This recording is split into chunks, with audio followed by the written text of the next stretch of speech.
Snow tires. Obviously the bike is not exactly race prepped, you can see how dirty it is, but fundamentally starting with at least a semi-clean tire is a good idea. Currently in Michigan, snow and ice is not very heavy, so we're just going to go out and run the Kold Kutter screws. Using a 1/2-inch screw in the front tire. The idea is you don't want a screw length that is longer than your knob, then you run a risk of a puncture on the inside.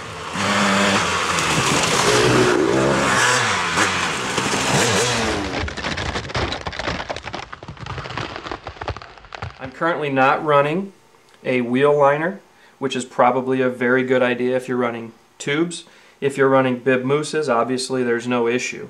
Bib mousse is a solid foam tube insert that is approximately $150, available from Michelin. They're just a little bit cost prohibitive for most people.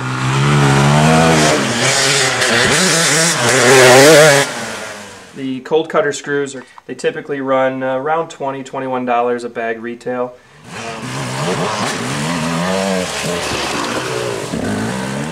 Currently the front tire is using a little more than one bag because I started to place 2 screws on the outsides knobs so that I'd have a little bit more grip.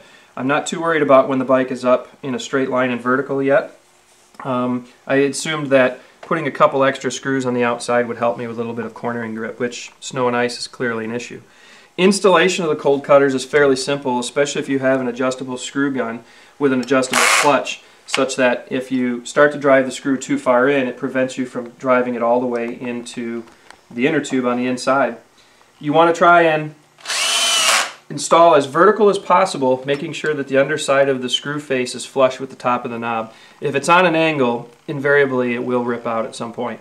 As far as what direction the screw heads finish in, I don't believe it makes a whole bunch of difference, but you do want to fill every knob on the tire as best you can.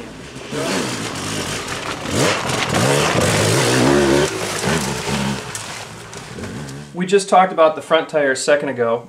This is a look at the rear tire, and as you can tell, it's a very sort of sporadic pattern. That this is a Maxxis SI, it's an intermediate tire, but it typically runs on the soft side, so it's something you could run in sand, etc. I've understood that the harder compound tires are actually better in the winter. They provide more knobs, less space in between. More knobs means more screws, more contact with ice. On this tire, for the larger block patterns, I've run 6.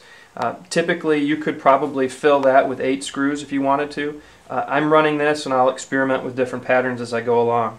As I mentioned on the front tire, I do look for as much on the cornering studs as possible.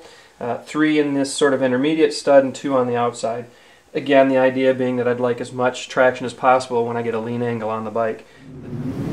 The Kold Kutters, they're not for asphalt, they're not for concrete, they're primarily for snow and ice-covered trails.